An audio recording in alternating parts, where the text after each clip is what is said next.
Hi guys, City Dog Expert here, dog lifestyle expert for the Urban Canine. You are joining us making frozen food pops for the dogs. So all I'm doing is I am taking some Forthglade natural menu. This particular flavour is beef. It is not a complete food. So if you wanted to use your dog's regular food, that's absolutely fine. But this is just for treats for my dogs. Using this is what it looks like. Comes in a nice little sachet. It looks a bit like a takeaway micro meal, but it's all in here. And all we're doing is filling it into jars. Now this particular jar, you can see it's a very, very thick, oh, can you see? I'm moving it the wrong way. There we go.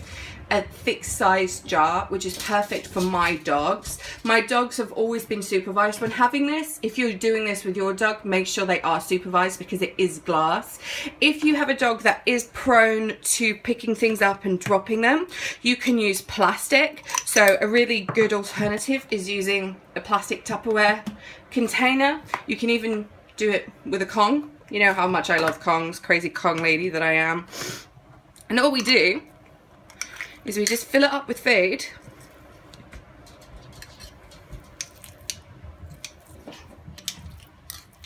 Ooh, it's a bit too much. I always leave a little bit of space at the bottom. Hopefully you can see that okay.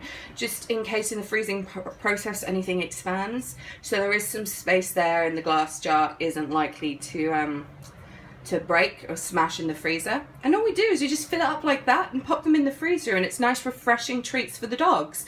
It takes my dogs about 30 to 40 minutes to crack through one of these and enjoy all the yummy meaty goodness inside.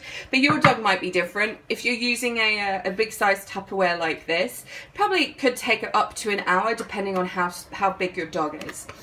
So that's it. Other alternatives you can do is add a little bit of kibble and some warm water, and just allow all of the fats and flavors around the outside of the kibble to melt into the water. You can see already it's not a clear colored water, it's kind of like a gravy colored.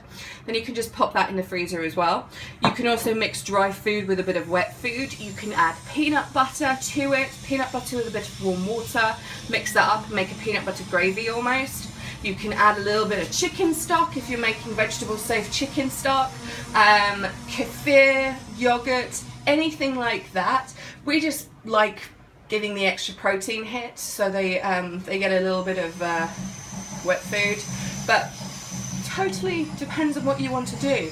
What I often do sometimes is I add a little bit of parsley, fresh parsley or dried parsley, and it acts as a little bit of a breath freshener for the dogs. So that's a good additive you can, a good thing you can add, not a good additive, excuse me. You can also add blueberries, some fruit, bits of veg, things like that. This is a great way of getting your dog to eat some veg, especially if your dog is a bit on the fussy side like Mr. Jester. Chop up some carrots, some apple bits, really nice and small, and mix it up with either the kibble or the meat, and that's it. Nice and simple. Put it in the freezer, give it to your dog on a nice hot day. I always have a few ready in the freezer just to give to my dogs to keep them occupied when they're alone. Nice, simple, easy treats to make. Alright guys, City Dog Expert out. Speak to you all soon. Bye.